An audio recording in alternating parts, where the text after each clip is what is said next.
grab the cookie.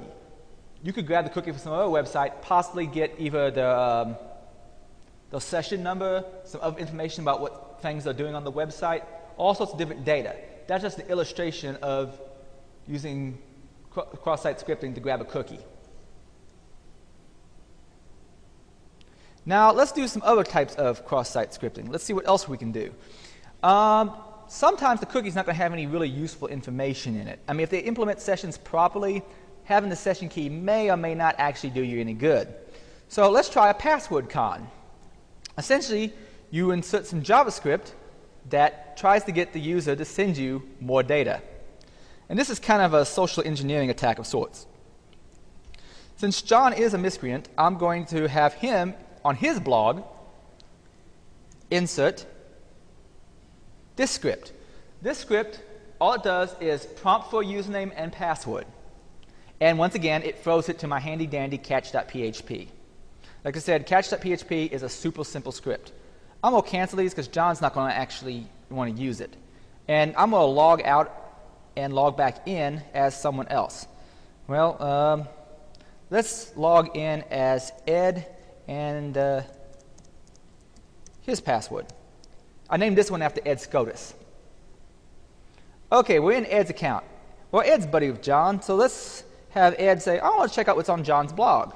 Well, let me view someone's blog, and I'm going to go view Johnny Boy's blog. Oh, apparently I need to authenticate to get in here. Ed, and my password is pentest.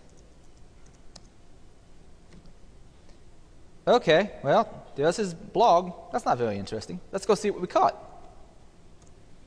As you can see, the first ones were nulls. That's because John just said no to everything. But there's Ed's username and password. Now, if you notice, that script was kind of ugly. Most people probably aren't going to fall for that as far as a social engineering attack is concerned, because it's pretty obvious that it's not a part of the website. So I found, I'm not a professional web app developer, so I, pounded my head for a little while to try to figure out how to make something better. So I constructed a much more complex script. Let's say I was to inject this particular script. Now, in reality, most filters, if they have any kind of filtering at all, will kill this filter. I'm going to point you to some links later on that give you encoding calculators that essentially take a script like this and obfuscate it in some ways that might get you past filters.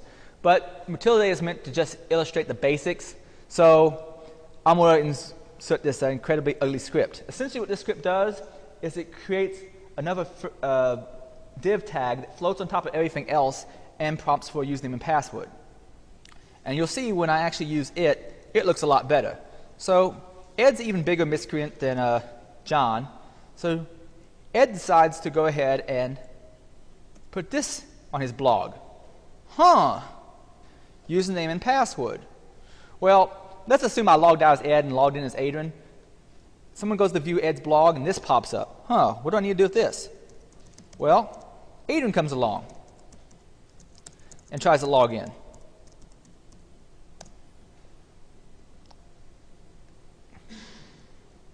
And I swear to you that before, that actually did work. Oh, did I copy one line too much?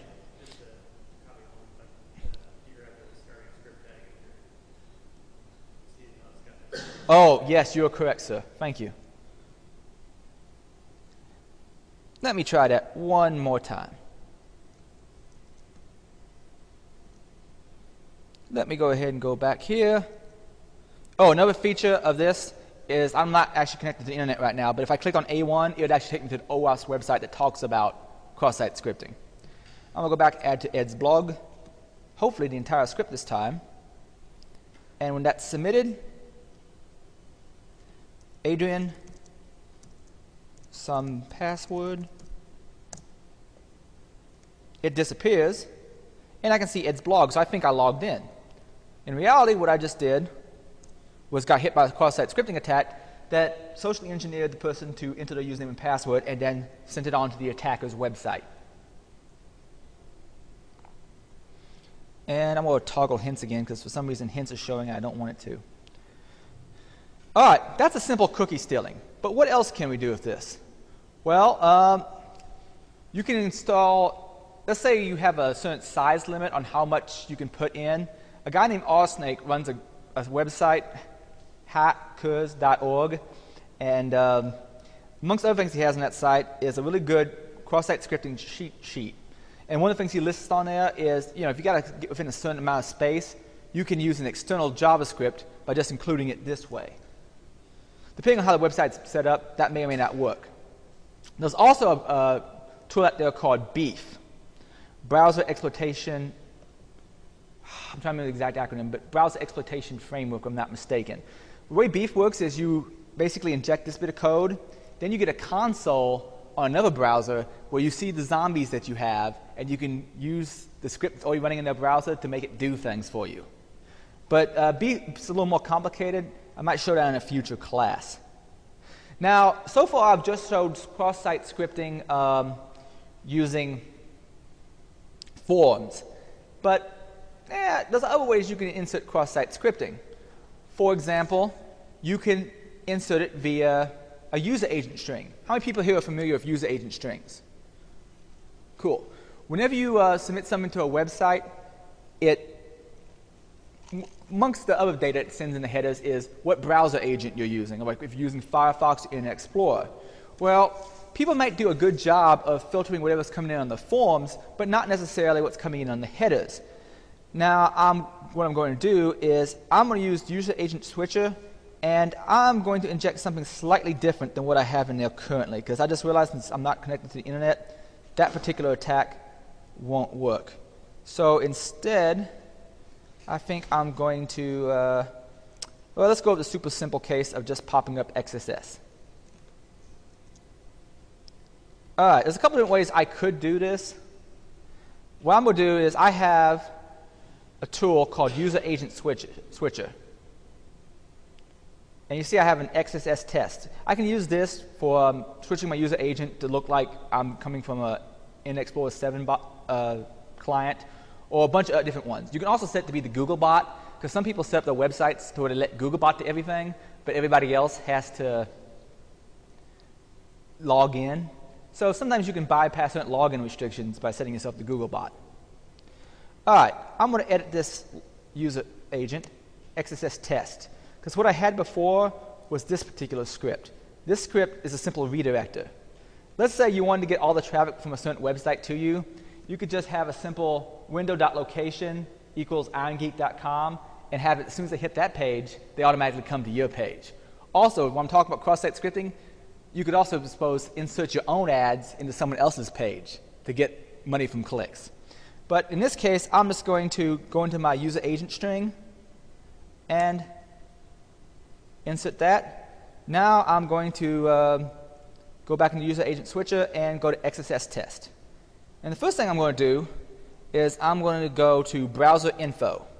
Now that's a simple reflected XSS attack. Essentially the only reason I got that script to run is because the page I visited automatically echoed back to me what my browser user agent was. And I'll scroll down so you can see it. Something is screwy. Anyway, apparently, no known host. I think that's because I'm not online right now. It had some problems. Let me instead go to show log.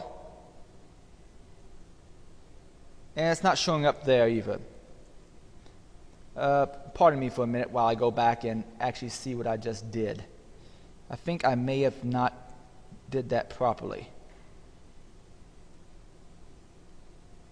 No, that all looks pretty good. I may not have encoded it quite right to actually work.